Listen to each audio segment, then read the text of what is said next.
Entonces, bueno, les decía, bueno, antes de continuar me presento. Para los que no me conocen, yo soy licenciada en Psicología por la Universidad Autónoma de Madrid.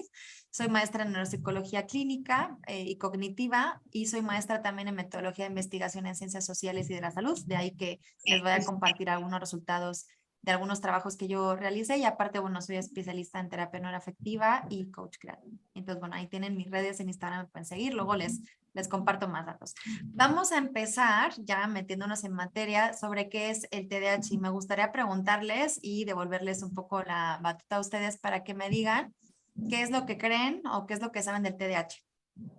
Si me quieren escribir en el chat, voy leyendo lo que me vayan poniendo.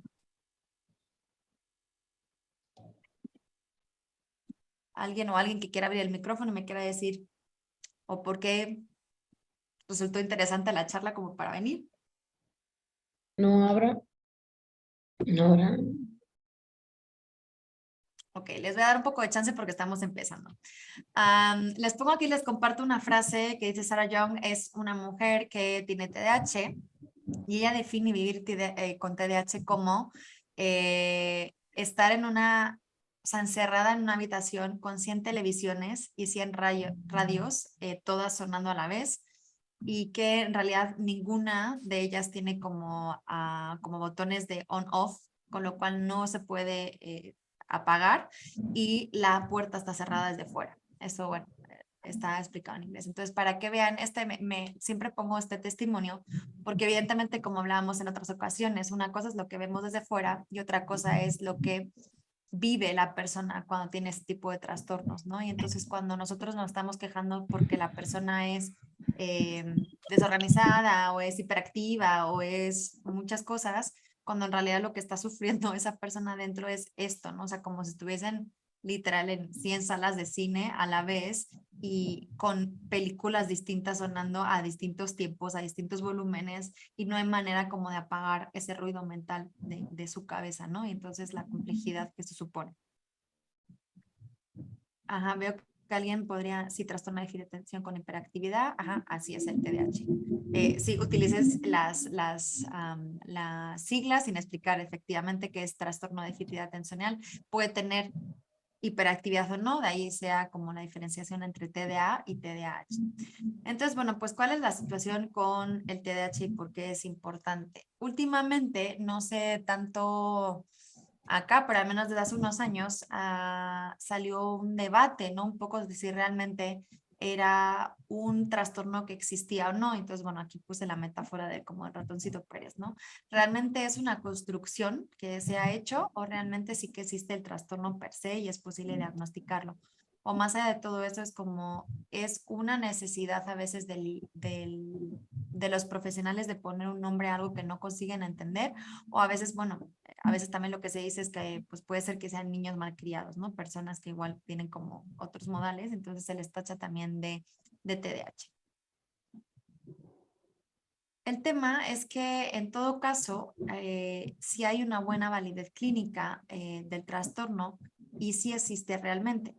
La dificultad que nos encontramos cuando trabajamos con el TDAH es que a veces hay que refinar los criterios operativos empleados para su diagnóstico. Los criterios operativos nos referimos a aquellas consideraciones o pautas que nosotros tomamos para poder emitir el diagnóstico clínico.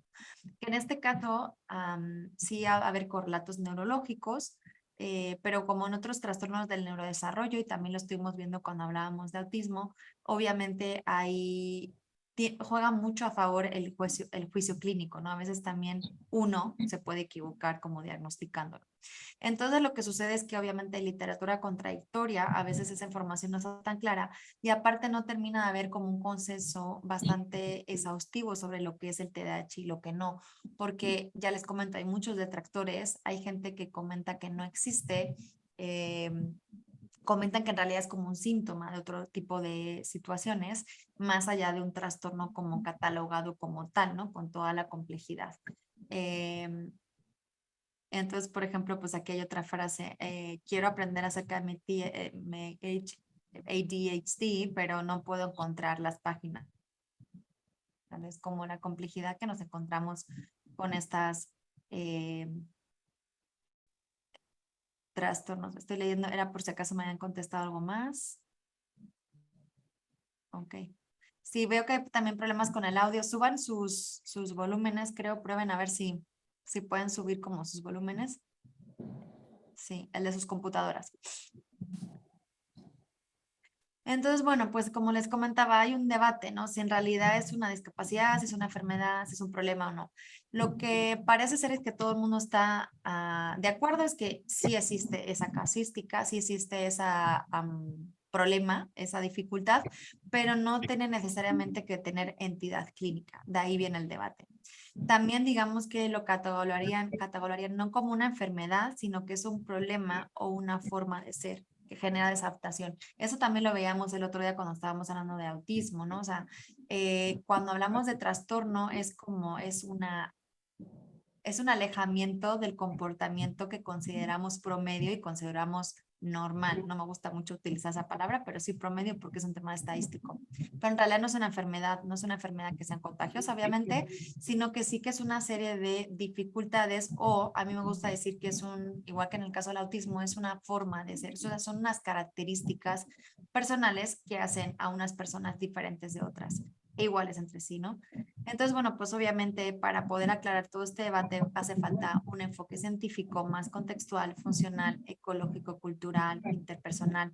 Hace falta como aprender a ver los trastornos o las dificultades para mí, desde mi perspectiva, desde diferentes ámbitos y con nuevas perspectivas para que podamos dar un enfoque mucho más holístico y un entendimiento mucho más profundo a lo que nos estamos enfrentando porque no hablamos del TDAH como si no hubiese personas detrás de ello y yo siempre me gusta como traer a colación esto en mis charlas, porque al final si ustedes van a trabajar en algún momento con personas, pues no se olviden de que hay personas detrás de esas etiquetas y que esas personas también tienen necesidades y tienen sentimientos y tienen muchas cosas como cualquier otra, que parece una cosa muy obvia, pero en realidad se sorprenderían de las situaciones en las que a veces no es tratado como tal.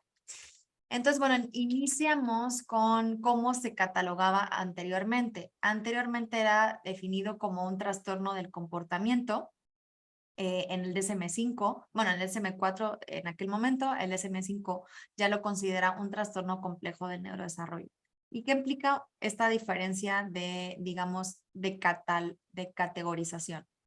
Eh, en el caso del trastorno de comportamiento, lo que se ponía sobre todo especial énfasis era en la parte de la actividad motora, en la parte de la impulsividad o la hiperactividad más bien, ¿no? Entonces se definía en base a una actividad motora inapropiada, ya sea por el contexto o por la intensidad, es decir, movernos, el niño se movía demasiado intensamente en un contexto, por ejemplo, en un aula en el que obviamente tenemos que estar todos sentaditos y quietitos, ¿no? O bien por la intensidad, exacto. Todos podemos tener obviamente una actividad motora y es buena, pero a veces la intensidad es demasiada, ¿no? También presentaban o se definía como un control inhibitorio limitado. Ya saben que el control inhibitorio es que podamos controlar nuestros propios impulsos, que podamos gestionar nuestras respuestas de manera que no respondemos de una forma reactiva, sino que damos una respuesta, ¿no? Y luego también, pues obviamente temas ya de puro y duro, más relacionados con el tema de la atención, que eran como problemas para focalizar, mantener y cambiar el foco de atención. Bueno, eso está hasta ahí. En el caso de cuando ya pasó, eh, a ver, perdón. Ay, me falta una diapositiva, caray. Bueno, la base, bueno, en el caso de que se considerase como un trastorno complejo del neurodesarrollo, ya sí que se ve que hay una base biológica previa, que hay una cierta predisposición genética. Es muy frecuente que las personas que tienen TDAH, si tienen hijos, también hay una alta probabilidad de que hereden ese tipo de situaciones y a veces pasa desapercibido por precisamente esos factores, porque ahorita hay mucha más bibliografía, obviamente mucha más capacitación de los profesionales, que ahorita al niño le diagnostican con TDAH o a la niña es más frecuente que se diagnostiquen niños en todo caso, y los papás se sorprenden, pero luego de repente pues empiezas a escarbar en la historia y te das cuenta de que a lo mejor el papá era igual y que el abuelo era igual. Y digo hombres porque en general hay más predisposición también, como en el caso del autismo, de que sean hombres. Aunque retomo un tema que estuvimos también platicando hace unas semanas, de que también no se sabe bien si es que en realidad hay más prevalencia o que también hay un infradiagnóstico del caso de las niñas porque normalmente las niñas suelen tener un perfil más inatento, que normalmente no cursa con la hiperactividad motora. Entonces nos encontramos en una casuística muy parecida a la que estuvimos platicando hace un par de semanas en cuanto al infradiagnóstico en el caso de las mujeres en el autismo. Entonces, bueno, parece que también hay factores ambientales que afectan, como el entorno, el estilo parental, y pues lo que genera, por eso se considera un trastorno del neurodesarrollo, es porque se generan alteraciones en la estructura, la función y la neurotransmisión cerebral. Esto cambia bastante el enfoque porque ya digamos que interpreta el trastorno como algo mucho más complejo y que obviamente ya le da como esa parte de la que hay una base neurobiológica que cambia también el tema de los tratamientos, por ejemplo. Entonces, bueno, algunos síntomas. Luego veremos los criterios diagnósticos para ponernos un poco más técnicos, pero lo que principalmente caracteriza al TDAH es una inhibición de los impulsos y a la hora de regular la conducta, es decir, la persona no puede controlarse, básicamente, ¿no? Lo podemos entender. Tiene dificultades para autogestionar la atención. Autogestionar es como yo misma, sin que por ejemplo, un docente, un papá, algo externo me diga, ¿no? A qué tengo que prestar atención. Obviamente nosotros somos todos autogestionados, ¿no? O sea, gestionamos nuestra atención, entonces tienen problemas para atender a los detalles, tienen distractibilidad excesiva y tienen problemas también para mantener y cambiar el foco de atención. Entonces están en una cosa, a veces les cuesta pasar a otra porque se distraen mucho entre medias o se quedan como muy fijados. Luego también hay una parte emocional que también viene asociada con ello, que por ejemplo tiene que ver con una parte de la identificación y regulación de las emociones, que también se ve que es un aspecto que presentan dificultades este tipo, bueno, las personas con TDAH. También la memoria de trabajo, que si no saben, la memoria de trabajo es ese componente en el que nosotros estamos manejando información a tiempo real y digamos que accedemos como a esa memoria, pero a la vez que trabajamos con la información. Un ejemplo muy básico es cuando, por ejemplo, estamos haciendo cálculos numéricos mentales, pues estamos diciendo, ok, 2 más 8 más 6, tenemos que ir memorizando o manteniendo en la memoria los números distintos mientras vamos haciendo la operación. Entonces, eso es lo que decimos con memoria de trabajo, toda la información que estamos como trabajando en vivo en este momento, ¿no? También hay problemas de flexibilidad cognitiva, igual es que a veces es cambiar el shift de las cosas, ¿no? Shift, cambiar las situaciones, cambiar las respuestas, cambiar el entorno, eso como que hay dificultades, entonces como que cuando tienen una idea son bastante fijos y les cuesta mucho como cambiar a, a, otras, eh, a otras opiniones o puntos de vista, por ejemplo. También tienen problemas para organizar y para iniciar las tareas. Obviamente la planificación y la organización no es uno de sus fuertes, pero también tienen dificultades como para tener esa iniciativa, para poder eh, ser los que, bueno, eso, los que tengan como la iniciativa para generar las tareas, ¿no? Que podría llamarse como procrastinación. Luego también pues tienen problemas para mantener la motivación en las tareas. Empiezan a veces muy motivados, pero enseguida se desinflan. O puede ser que directamente como no les motivan esas tareas, pues las abandonen, ni siquiera lo que decíamos, ni siquiera las inicien. Pero en el caso de que las inicien, puede ser que las abandonen, ¿no? Que no puedan mantener como ese rapport de motivación necesario para poder finalizarlas. Y luego, bueno, pues tienen problemas con la velocidad de procesamiento, la regulación del nivel de alerta también, ¿no? Pues están como, digamos, hiperalertos en algún sentido.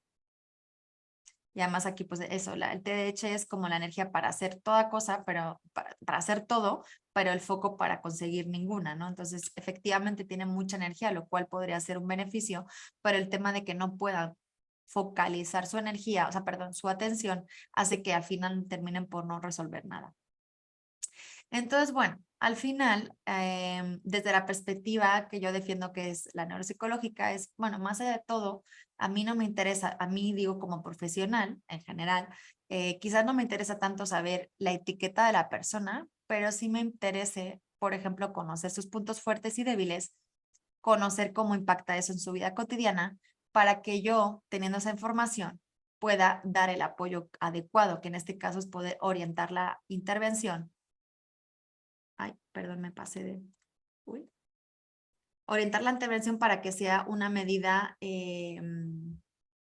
individualizada, ¿no? Y que sea como personalizada para cada persona y que lo que queremos, igual que el otro día cuando hablamos, lo que queremos es favorecer la adaptación de la persona. Al final es que lo que queremos es dotarle de herramientas para que pueda desenvolverse en la vida, en todas las dificultades que ya de por sí a todos nos supone un reto, pero también a estas personas, fíjense, con estas dificultades para mantener la atención, para poder gestionar las emociones, para un montón de situaciones más. Lo importante es que podamos dar el entrenamiento suficiente y las herramientas para que la persona pueda estar adaptada y pues no sufra. Al final es eso, que podamos garantizar un determinado nivel de bienestar. Entonces, bueno, ¿por qué es tan importante el TDAH y por qué es importante también como empezar a tener conciencia de esto y investigar más? Porque hay una alta prevalencia. Esos son datos creo que de España, si no me equivoco, perdón que no corregí esta diapositiva, pero bueno, en torno al 5%, creo que la estadística internacional más o menos, posiblemente sea más alta en Estados Unidos, es como en torno al 5% de la población, que en realidad es bastante. Se inicia en etapas tempranas y de ahí la importancia de que si nosotros lo podemos identificar, podemos hacer una intervención adecuada más pronto, de manera que podamos ayudar a esa persona a compensar esas dificultades para que cuando, por ejemplo, sea adulta, pues no tenga dificultades, no tenga problemas de adaptación en la vida laboral, por ejemplo, ¿no? Luego, además, bueno, es un proceso incapacitante crónico, es decir, el TDAH no es una enfermedad que se cure con una pastillita, sino que obviamente hay síntomas que perduran y persisten en la adolescencia y en la adultez. Y es lo que decíamos, que hay veces que el salto a la etapa adulta es la que genera a veces más problemas, porque pues son personas poco organizadas, entonces imagínense los retos pues a la hora de encontrar ciertos trabajos, ¿no? Luego, además, pues obviamente es un trastorno que tiene un abanico, o sea, que deja un rastro intenso porque afecta a distintas esferas de la vida de la persona, ¿no? Tanto lo familiar como lo social, como lo escolar y obviamente posteriormente lo profesional. También es importante porque hay mucha comorbilidad, ¿no? Hay veces que hay personas que tienen TDAH, pero que tienen también otro tipo de trastornos, entonces es importante poder distinguir para poder hacer la intervención. Eh, Obviamente está determinado por muchos factores muy diferentes entre sí y por eso, bueno, pues lo que decíamos, ¿no? La importancia de poder diagnosticar cuanto antes. Según el DSM-5, lo que caracteriza el TDAH son varios criterios. Aquí les pongo la diapositiva para que vean como la parte más técnica. Se define principalmente por un patrón persistente de inatención y de hiperactividad o impulsividad, porque a veces varía, que interfiere con el funcionamiento o el desarrollo.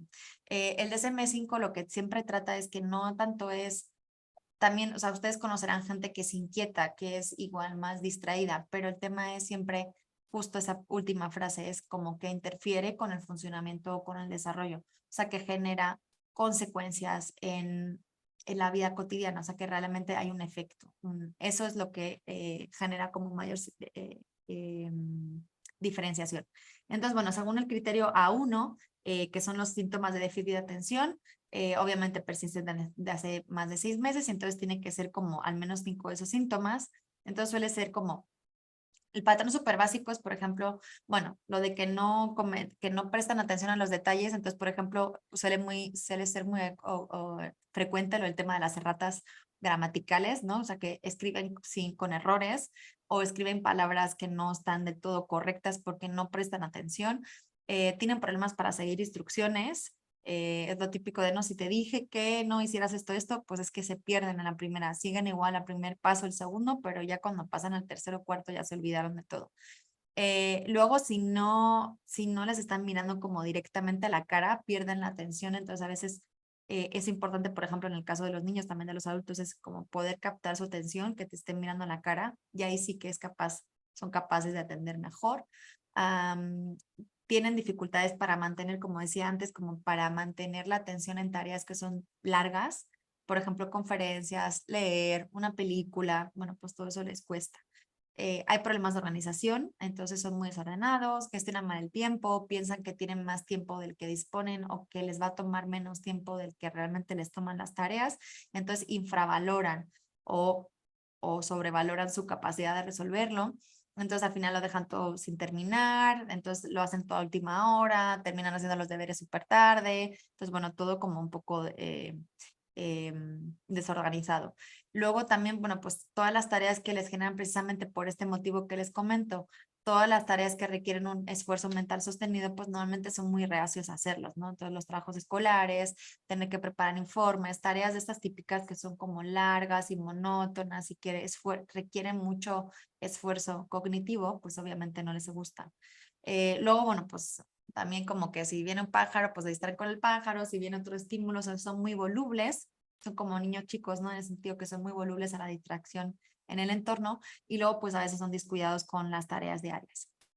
El segundo criterio es el de hiperactividad e impulsividad, que ya digo, cuando hay TDA es sin hiperactividad, entonces normalmente suele ser un perfil mucho más similar o encontrado en niñas. En el caso de la hiperactividad es cuando, por ejemplo, si realmente hay un exceso de actividad motora, que normalmente es lo típico de hacer cositas con las manos, dar golpes en la mesa, dar golpes con el pie en la silla, el estar empujando al compañero delante en la escuela, el estarse moviéndose constantemente de su asiento, el no poder permanecer en el asiento sentado, entonces son niños que en las clases son muy disruptivos, eh, corre o salta en situaciones en las que es inapropiado, no puede jugar como sin hacer demasiado ruido, cuando juega se emociona mucho, entonces en realidad son muy ruidosos y como están como muy excited, eh, y entonces, o hablan mucho también puede ser. Y en el caso de la impulsividad es como no piensan antes de poder responder,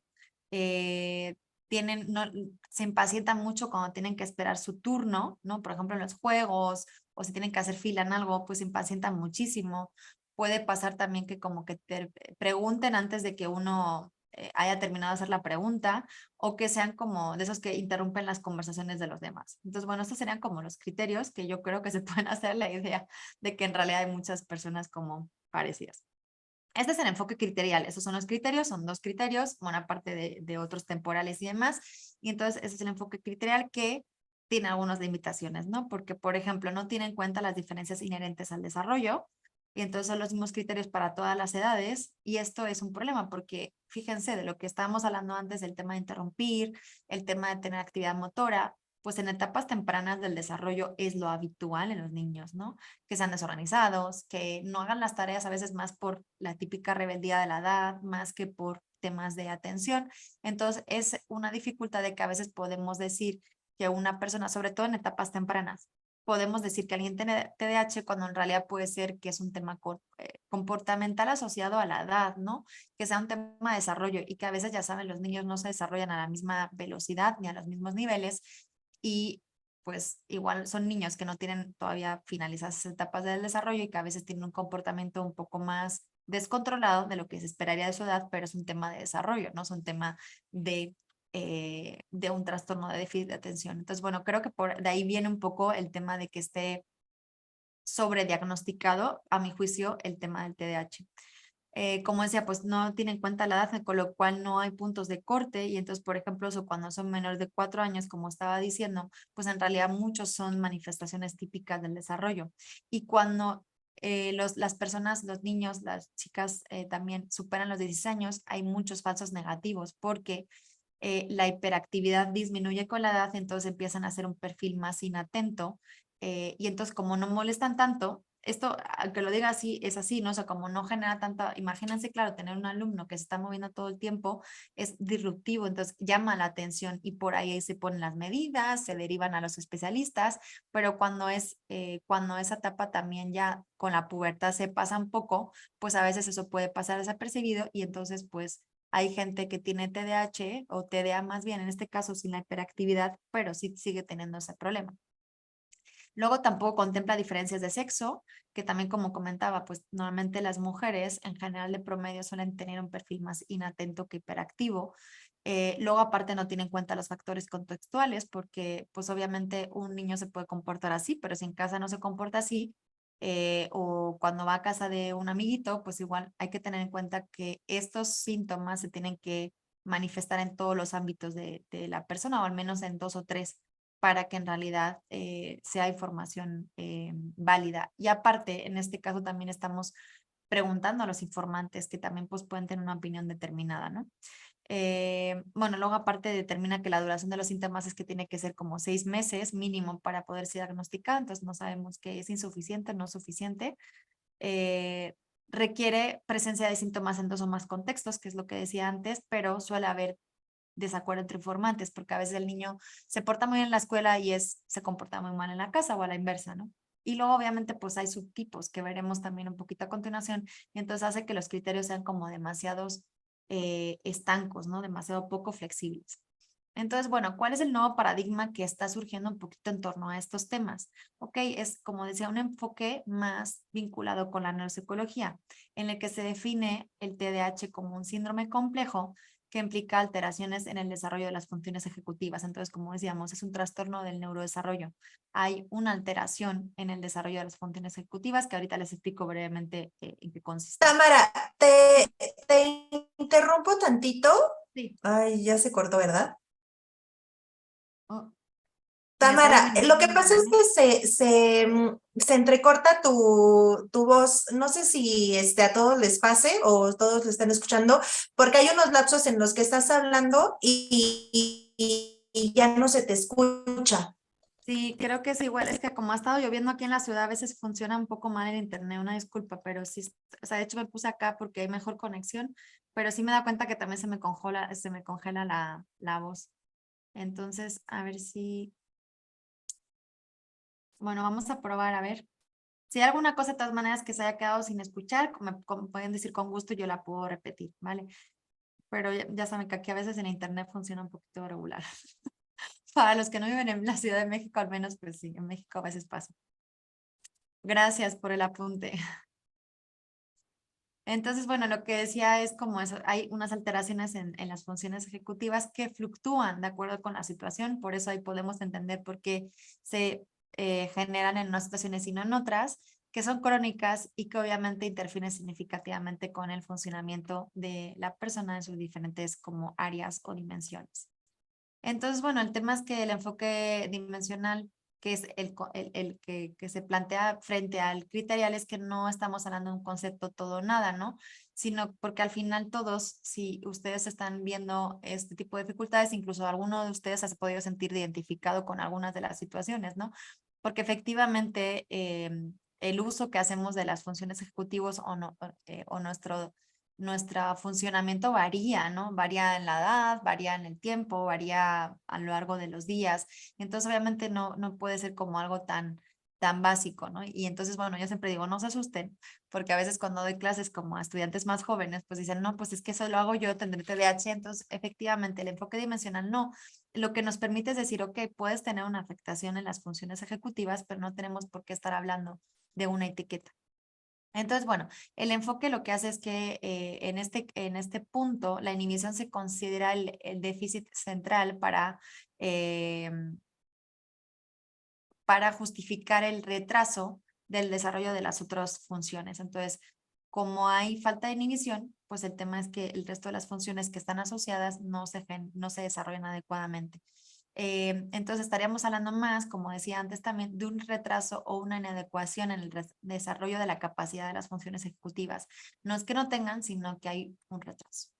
Entonces, bueno, se observan problemas en distintas tareas relacionadas con el control ejecutivo, fundamentalmente inhibición de respuestas y memoria de trabajo, que ya explicábamos antes, y implica déficit en varias funciones neuropsicológicas como el funcionamiento ejecutivo y la variabilidad del tipo de reacción. Por ejemplo, eso como que pueden reaccionar muy lentos o muy rápido, así como formas de regulación basadas en la motivación como en la versión de la demora. Esto lo que pasa es, por ejemplo, nosotros somos capaces de regular nuestro comportamiento, por ejemplo, si sabemos que vamos a tener una recompensa en el futuro, pero en el caso de los niños con TDAH esto es diferente, ¿no? Aunque tengan la perspectiva de que van a recibir una retribución o una motivación, si es externa, pues no pueden sostener la demora de esa recompensa, digamos. Entonces quieren todo inmediato, les cuesta esperar. Entonces, bueno, les comentaba antes que les iba a explicar brevemente qué son las funciones ejecutivas por si no lo saben. Según Lessa, que fue el primer neuropsicólogo que lo definió, son capacidades mentales esenciales para llevar a cabo una conducta eficaz, creativa, adaptada socialmente. ¿Cómo se traduce esto? Las funciones ejecutivas son las funciones que están en el lóbulo frontal, normalmente vienen guiadas por él y tradicionalmente se les ha catalogado como los directores de la orquesta. La función ejecutiva justo es como un director ejecutivo del cerebro que permite articular otras funciones de otras áreas para que la coordinación de todas ellas permita un desempeño adecuado.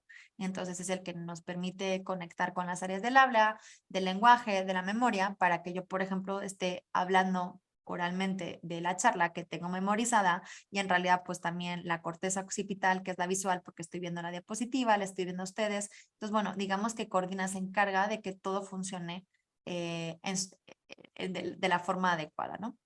Entonces el tema también acá, bueno, en esto no voy a entrar mucho, porque quiero mejor, bueno, sí. El tema es que a veces también el otro debate es realmente que estén en un problema de funciones ejecutivas, porque entonces la gente dice, ok, pues tener un problema de función ejecutiva es puntuar bajo en un test de funciones ejecutivas, ¿no? Y entonces, ¿por qué puntúas bajo en un test de funciones ejecutivas? Porque tienes un problema. Entonces se convierte en un argumento circular que no permite en realidad poder evaluar, ¿no? Y entonces es importante también el que tengamos información de situaciones y tareas de la vida cotidiana, porque los test neuropsicológicos, en general, todos los test se generan a veces situaciones que son un poco artificiales, y en este caso es muy importante observar el rendimiento de la vida real, ¿no? Luego además, bueno, pues hay problemas con el diseño de instrumentos de evaluación adecuados, y luego además, bueno, pues el tema es un concepto dimensional también el de las funciones ejecutivas, ¿no? Entonces hay muchos componentes que ahorita veremos que a veces en realidad se solapan, ¿no? A veces es difícil diferenciar qué es planificación, de qué es memoria de trabajo, qué es inhibición de respuesta de inhibición, o sea, inhibición conductual de una emocional. Entonces hay muchos factores que se entremezclan mucho. Entonces, bueno, dicho todo esto, pues al final yo diría que el TDAH no es solamente una disfunción general de las funciones ejecutivas, es de algunas funciones ejecutivas, porque no todas las personas que tienen TDAH tienen los mismos problemas ejecutivos, porque no todos tienen el mismo perfil y porque la disfunción de las funciones ejecutivas en realidad no es específica del TDAH. Hay muchos otros trastornos, también psicosis, hay muchas enfermedades mentales que también cursan con trastornos en las funciones ejecutivas, autismo, muchos trastornos del neurodesarrollo en general tienen afectación también de las funciones ejecutivas. Entonces, bueno, el reto, esto no voy a entrar. Lo que les voy a compartir acá de por qué probamos este enfoque. Yo hace unos años precisamente estaba diseñando un instrumento de evaluación del TDAH desde un enfoque neuropsicológico. Entonces, bueno, pues aquí mis objetivos fueron, y les voy a compartir algunos datos para que vean que más allá de la teoría es como lo que los datos, las matemáticas no fallan, ¿no? El objetivo que yo tuve en aquel momento era evaluar los principales indicadores del TDAH, en este caso la impulsividad y la hiperactividad e inatención, que veíamos como criterios también para precisamente corroborar que los dos modelos se solapan y van a la misma lado, pero obviamente también evaluar esos procesos ejecutivos alterados teniendo en cuenta el nivel de desarrollo. Y como decía también de lo importante que al final es ver cuánto afecta eso a la vida de la persona, pues también tener como unos indicadores del nivel de impacto de los déficits en esos ámbitos. Entonces, bueno, dice ya este cuestionario tan bonito, esas son las escalas, no quiero entrar porque en realidad no quiero centrarme en eso, quiero centrarme un poquito más en los resultados. Bueno, aquí también como una muestra de tipificación que se llevó a cabo en España, entonces, bueno, ahorita el objetivo era tipificarlo también en Latinoamérica, entonces, bueno, será un proyecto que seguirá avanzando, pero le quiero mostrar los resultados para que vean cuáles son los perfiles y lo que encontramos. El instrumento tenía como diferentes formas, de manera que había uno para la familia, otro que responde a la escuela, y también hay diferencias por edades, de manera que los ítems, los reactivos, eran diferentes en función del nivel de desarrollo.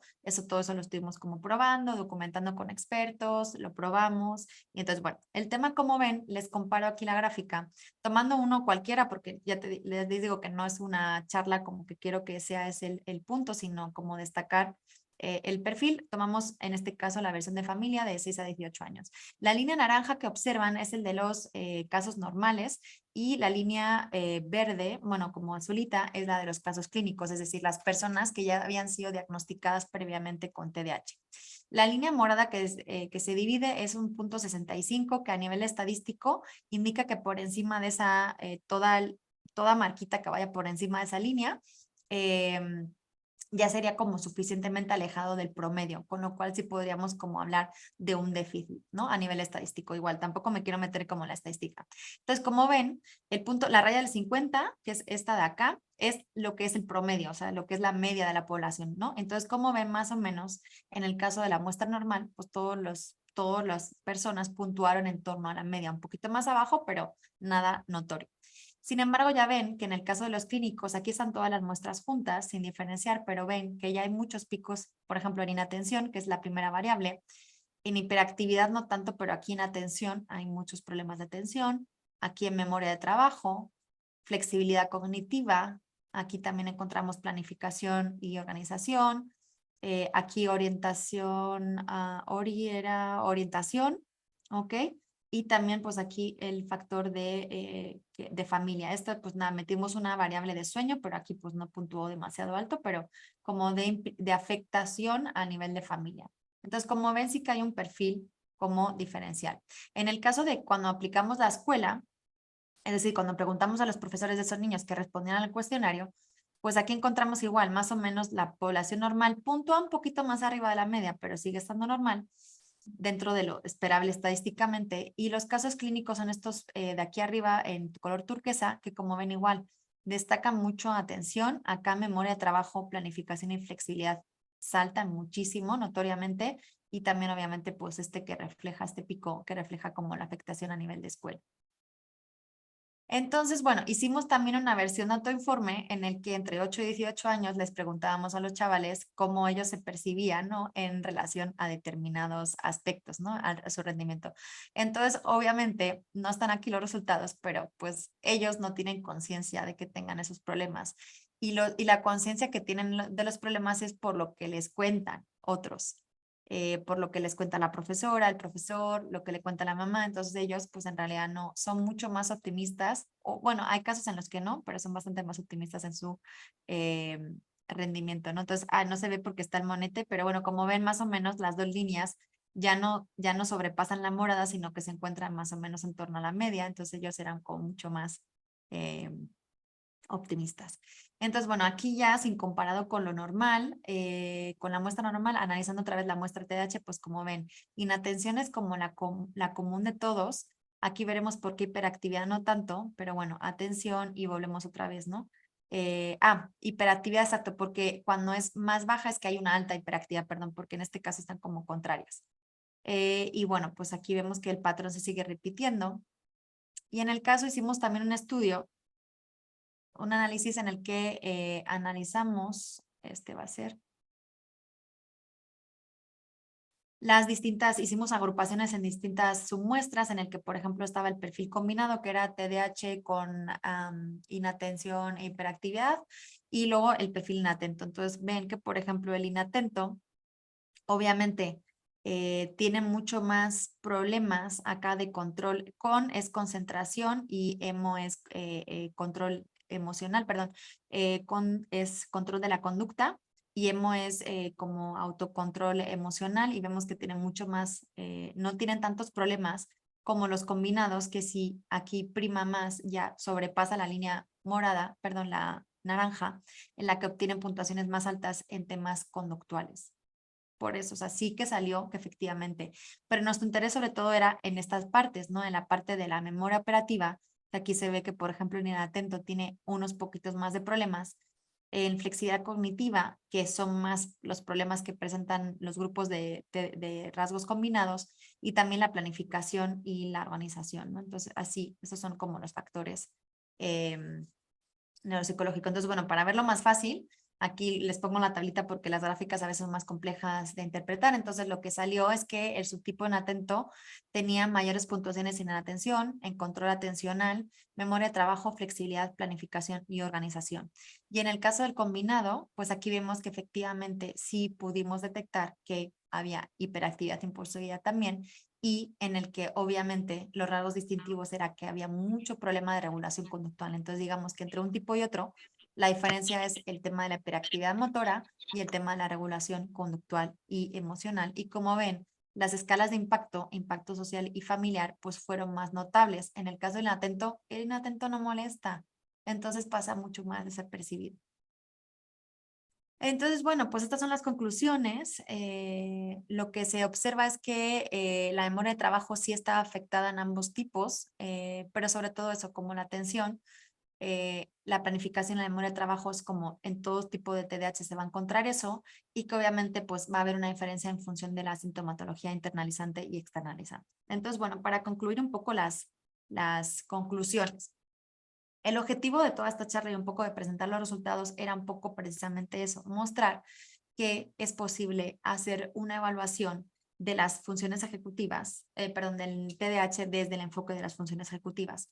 Esto que nos permite, si no lo he dicho ya a lo largo de la charla, es que además, aparte, por ejemplo, si nosotros estamos trabajando el tema conductual solamente con un enfoque conductual, estamos olvidando también que hay una parte de ahí que en realidad está causado por una falta de autocontrol que viene de un trastorno o un retraso neuronal. Entonces, es importante que, por ejemplo, forme parte de los tratamientos el enfoque neuropsicológico. Y entonces que, por ejemplo, como hemos visto, sea afectación de la memoria de trabajo, si hay afectación de la planificación y la capacidad de organización, pues que también esas sean áreas que se puedan trabajar con los niños y con las niñas que estén afectados de este trastorno y que además eso les va a permitir ser más operativos. Si justo vamos a esos rasgos, procesos cognitivos que tienen mayores dificultades y lo trabajamos desde el enfoque cognitivo, que es el enfoque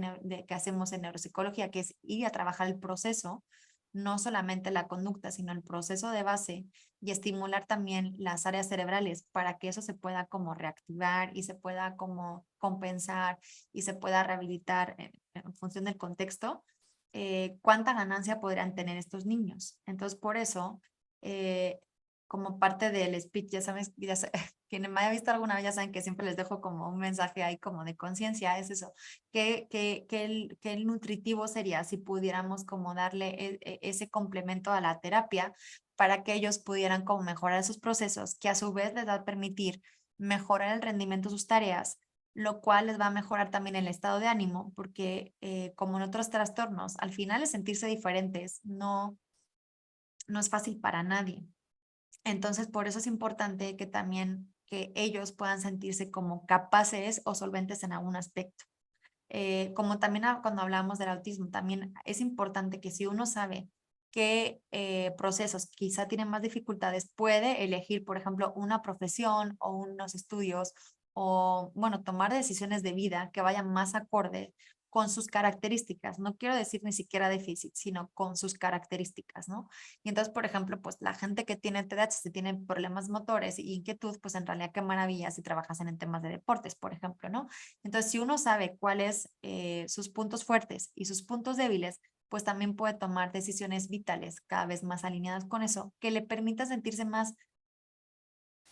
más realizado, ¿no? O sea, no sentir que en toda tarea que realizan o que emprenden van a tener que fracasar, porque también, claro, el debate es el de las escuelas, ¿no? Los niños no pueden estar sentados, pero ¿quién dijo que tuviéramos que hacer la educación así, no? Y entonces hay muchos estudios, hay varios, no recuerdo el país, pero hay unas escuelas en las que tienen niños de TDAH y lo que les ponen son como unas rueditas como de bici estática para que puedan estar como quemando esa energía motora, que es que realmente ellos no pueden evitar tener como esa energía que les hace estar como todo el rato en movimiento y entonces como que eso les permite como bajar esa activación y ya pueden concentrarse. O en algunas escuelas, por ejemplo, es como, ok, cuando están muy distraídos y están muy inquietos, les dicen, date 2 vueltas al patio corriendo y regresas a la clase. Pero eso qué requiere que los docentes también tengan conciencia de estas diferencias y que puedan hacer pequeños ajustes, porque creo que en la educación, que es donde la persona aprende en primer lugar cuál es casi como cómo se va a desenvolver en el mundo, que haya esa atención a la diversidad, ¿no? Entonces, todos somos diferentes, todos necesitamos, a veces es cierto que no se pueden hacer como planes educativos así, mero como de uno en uno, pero sí hay pequeñas acciones que se pueden hacer que pueden mejorar la calidad de vida de estos niños y también, bueno, la de todos, ¿no? Si el niño o la niña que es disruptivo en la clase, pues puede estar más calmado y más atento, pues en realidad pues los papás van a estar más contentos, los compañeros no van a estar distraídos por él y al final pues todo es un beneficio, ¿no? Pero obviamente supone un cambio profundo en la concepción. Entonces, por eso yo siempre digo lo mismo, a mí no me interesa tanto saber la etiqueta, obviamente ya sabemos que de cara a los informes va a hacer falta que lo pongamos, pero al final les invito a que cuando ustedes tengan un paciente, en el caso de que alguno de ustedes se dediquen a esto, cuando tengan una persona, vean la persona que hay y entonces digan, ok, ¿qué es lo que tiene esta persona? ¿Cuál es su perfil? ¿Qué lo define? En vez de pensar que tiene mal. Eso, ok, voy a analizar, voy a sacar su perfil neuropsicológico, voy a ver cuál es su perfil y lo que puedo hacer es que a partir de los puntos fuertes me puedo apoyar en ellos para seguir trabajando en los puntos débiles o áreas de oportunidad para que se pueda compensar y no solamente centrarme como en el déficit, ¿vale? Entonces, bueno, creo que ya les he echado todo el speech por hoy. Quería haberles dejado 5 minutitos más de preguntas, perdón, pero me alargué un poquito aquí en el cierre. Y pues nada, como con mucho gusto, si quieren levantar la mano, les damos dando voz. Si quieren hacer alguna consulta sobre el tema que hemos hablado, si hay alguna cosita que les haya quedado en duda, aquí estoy encantada de atender sus dudas. Guayca. Buenas tardes a todos. Tamara, de nuevo, fantástico la forma en que presentaste el tema y muy descriptivo. Tamara habla muy rápido también, pero se le entiende. O sea, Estoy tenía una mejorando, lo pregunta, prometo, estoy mejorando, pero denme chance. Lo voy a pero ir se entiende, se poco a entiende. poco. No, tenía una pregunta, no sé si tiene respuesta o no. Las personas que son multitareas, multitasking, ¿no? Ajá. Son una forma, ¿cómo se llama? Enmascarada de un TAD. Porque veo personas que ya han concentrado la atención porque pueden hacer muchísimas tareas y ser eficientes, ¿no? En comparación a lo que acabamos de escribir. Justo, Pregunta. es el matiz, ser eficiente. Es que el tema de la persona con TDAH es que puede hacer muchas cosas y no es eficiente en ninguna. Empieza mucho y no acaba ninguna. Entonces sí que creo que hay personas que funcionan con multitasking, entonces sí como que necesitan como cierto cambio atencional de vez en cuando y que puedan hacer varias tareas. Aunque bueno, el multitasking, bueno, hay como un poco de controversia. Al final, desde la parte neuropsicológica sería, bueno, una capacidad de atención alternante muy rápida, ¿no? Que puedan como cambiar, no es tanto poder hacer varias cosas a la vez, sino poder cambiar muy rápido de una a otra y parece que es como casi todo a la vez, pero bueno, esto ya son enfoques, cada uno tiene su opinión. Pero en este caso es que ellos empiezan, pero es el típico, imagínate, que se ponen aquí a dibujar, es que yo sí como que ahorita estoy viendo la imagen, ¿no? Se ponen a dibujar, dejan los rotuladores, empiezan a jugar con el balón, pero el balón luego lo dejan por ahí, se van al otro lado de la casa, cogen un libro, empiezan a leerlo y lo dejan a medias. Entonces, igual pueden empezar muchas cosas, pero no son exitosos, no concluyen. Entonces, eso sí que sería como la diferencia, ¿no? Si el multitask es eficiente, pues es que en realidad tiene un sistema que funciona súper bien, muy eficiente. Gracias por la pregunta. Sí, les prometo que intento hablar más despacio y me cuesta mucho. De verdad, les digo que estoy trabajando mucho en ello, así que les prometo avanzar. Voy a checar. Gracias, Tamara. En el chat tenemos a Ricardo Villanueva que nos dice, entonces es un trastorno de la organización sináptica en función de factores biopsicosociales. Pues el tema es que obviamente el tema biopsicosocial afecta, o sea, sí que puede ser como, no es un tema tanto de sinapsis, bueno, que sí, o sea, a nivel de neuronal hay diferentes como correlatos, a veces es como que la sinapsis, a veces hay como unas diferencias, también hay diferencias de neurotransmisores. Y también lo que hay es eso, como decíamos, es un retraso de las funciones. Entonces, como que digamos que las funciones cognitivas asociadas a estas variables que estamos hablando no se desarrollan convenientemente y se quedan casi como pues los de un niño de 5 años, ¿no? O sea, en el caso de esa función, no se desarrolla del todo o se desarrolla, pero en una forma muy óptima. Entonces, sí que hay factores, sí que hay factores psicosociales que afectan, pero bueno, eso es un trastorno complejo porque en realidad también hay estudios en los que dicen que también la alimentación, por ejemplo, en Estados Unidos, que tiene mucho carga de carbohidratos vacíos y demás, también puede generar esos síntomas, ¿no? Entonces, bueno, hay muchos enfoques en los que obviamente no es una única explicación, sí que hay una parte de heredabilidad, pero pues un conjunto de situaciones. Obviamente es un complejo, o sea, es un trastorno como complejo. A ver qué más encuentro por ahí. Uy, hay muchas preguntas. A ver, denme un chancecito. Porque no sé dónde empezaron, pero a ver, empiezo por las últimas. ¿Cómo ayudar a un niño que presenta problemas? Herminda, no sé si te refieres a un niño con TDAH o que en realidad tiene otras situaciones. Además, esta pregunta es como compleja, o sea, en realidad sí que requeriría como una respuesta como más larga. Pensaba. Al TH, gracias Felipe Luis, exacto. El TDAH, igual que pasa a veces, Ricardo, ahorita te doy un momentito la palabra.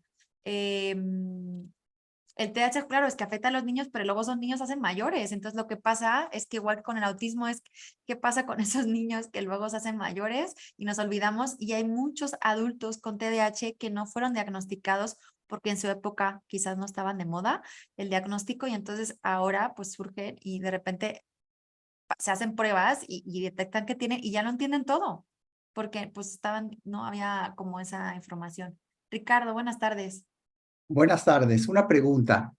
¿Cómo podemos saber qué tanto de los diagnósticos son creados por las mismas farmacéuticas o los psicólogos, cuando antes esos diagnósticos no existían y podíamos convivir como seres humanos y la interacción nos llevaba a resolverlo? Claro.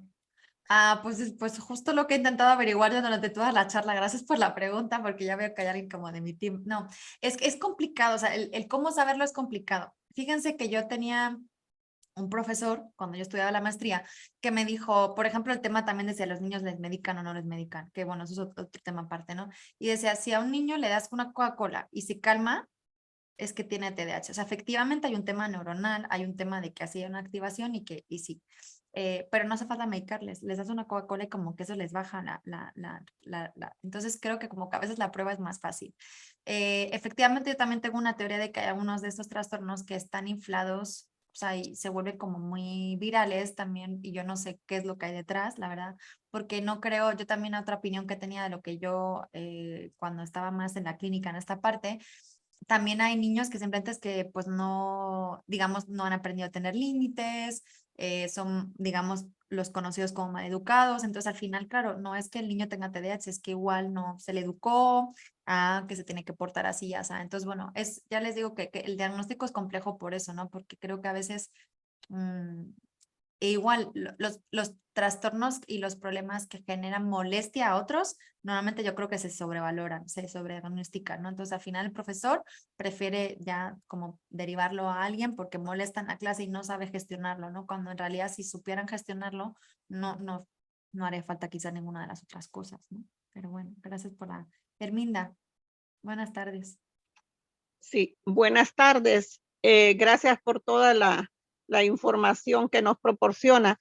Yo le envié esa consulta porque yo tengo un nieto que él es hiperactivo, él no es malcriado, es un niño bien educado, es súper inteligente, siempre sale con sus medallas y todo en sus estudios, pero sí tiene el problema número uno que hay que empujarlo para que haga sus tareas, hay que inducirlo para que haga sus cosas personales y además le lleva toda la contraria a la mamá. No es lo mismo conmigo, él conmigo pues hace todo lo que le digo y de hecho si yo lo oriento, me siento y hablo, no hay problema.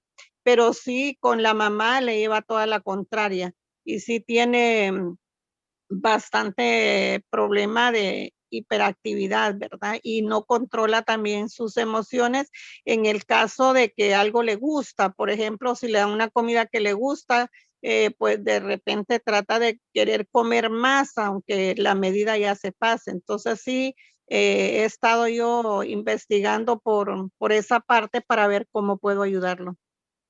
Sí, ahí sería más un tratamiento como más cognitivo-conductual, un poco de trabajar a nivel de conducta y también a nivel neuropsicológico el control de los impulsos.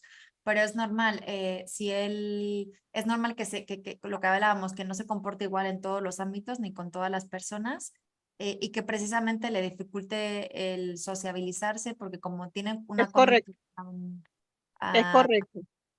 tan variada, o sea, al final, pues lo que pasa es que los niños le rechazan, los otros niños al final, pues si él es tan, no, él en el caso en general, ¿no? O sea, si son tan hiperactivos y tan intensos, pues luego el problema es que los niños de alrededor, los amiguitos, pues no quieren ser amigos suyos.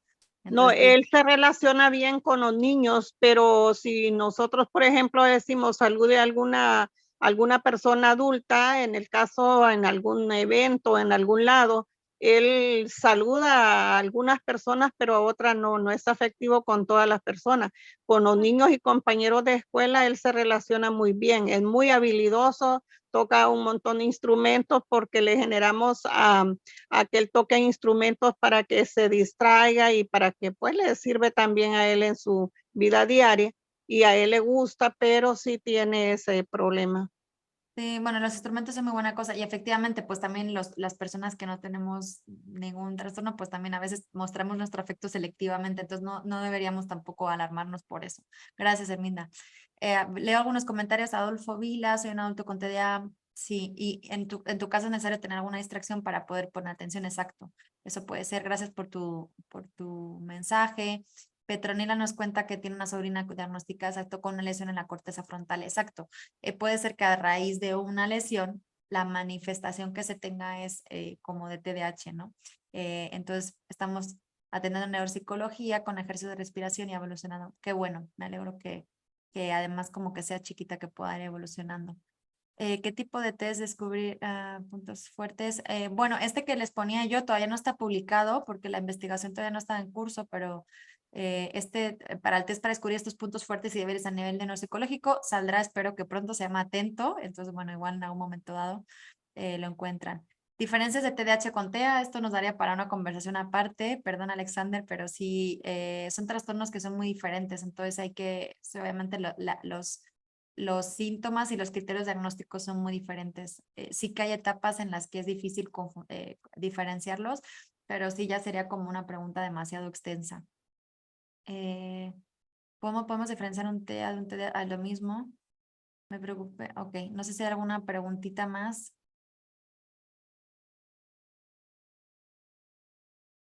Básicamente lo que sucede, para dar una respuesta breve a las preguntas que dicen del TEA, o sea, el TEA hay una parte, los trastornos del espectro autista es que no pueden cursar con TDAH, pero en realidad es un trastorno que tiene que ver con temas de comunicación principalmente y de interacción social. Y los niños con TDAH no necesariamente tienen que tener problemas de interacción social. A veces vienen derivados por los síntomas, pero no por el propio trastorno. ¿Me explico? Es como son disruptivos, les genera problemas para sociabilizar, pero no porque tengan incapacidad para hacerlo. Beliane, no sé si dije bien tu nombre. Mucho gusto, buenas tardes. Buenas tardes.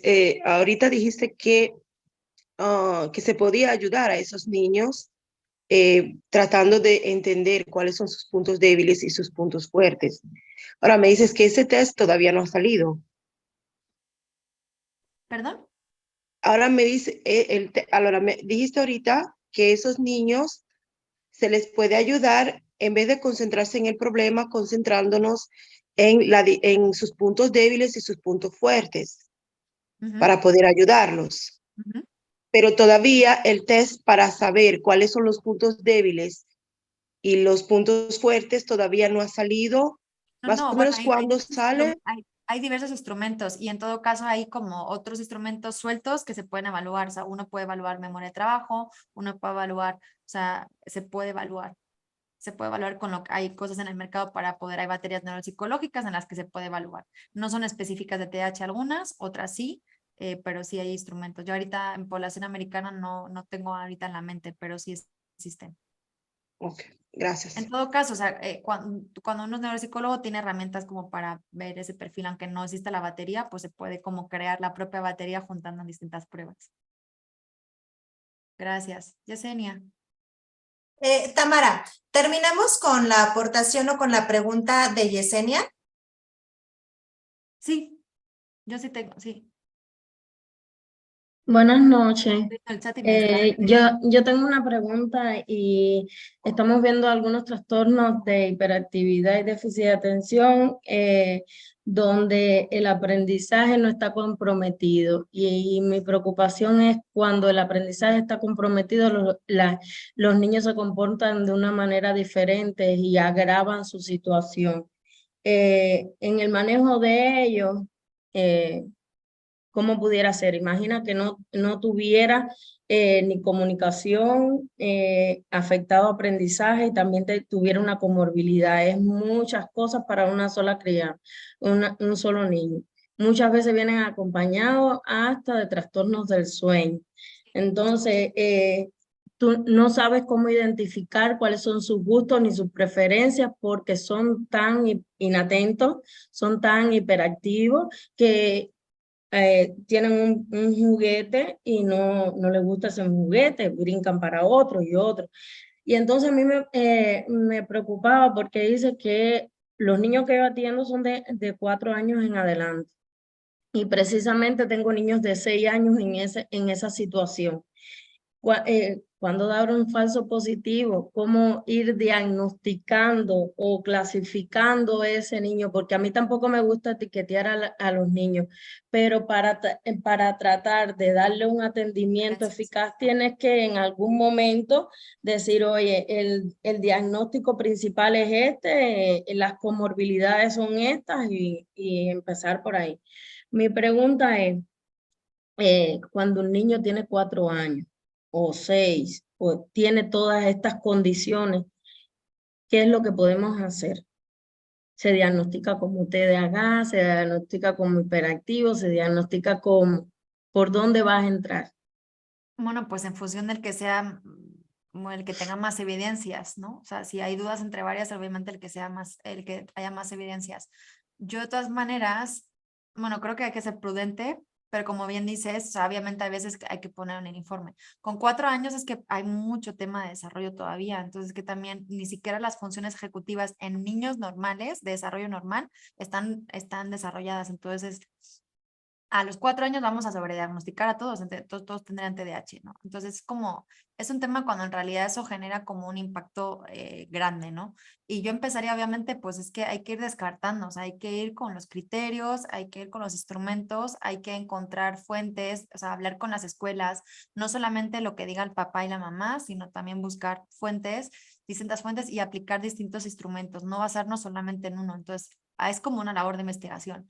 No obstante, en todo caso, hay que asumir que puede haber que uno dé un diagnóstico temprano a una edad y que se puede cambiar, porque hay una franjita de tiempo en la que se solapa mucho y hay muchos niños de TDAH que luego terminan siendo TEAs o terminan siendo problemas del aprendizaje o es un problema de dislexia, no sé, o al revés, ¿no? Que empieza con un trastorno de aprendizaje y luego al final en realidad es un TDAH por un tema de atención y llegan a consulta por problemas de aprendizaje. Entonces hay que hacer un seguimiento. La forma es hacer un seguimiento, encontrar, o sea, como lo que se me ocurre y creo que es la práctica es hacer un seguimiento, utilizar distintas fuentes, recabar información donde se pueda, distintos instrumentos también que estén validados científicamente y que tengan su fiabilidad y su validez, los instrumentos, nada de pruebitas así como que agarremos de cualquier lado y pues bueno, también estar al tanto, ¿no? También como tú dices, una cosa importante, evaluar a estos niños a veces es muy complicado precisamente por la hiperactividad y la falta de atención, es que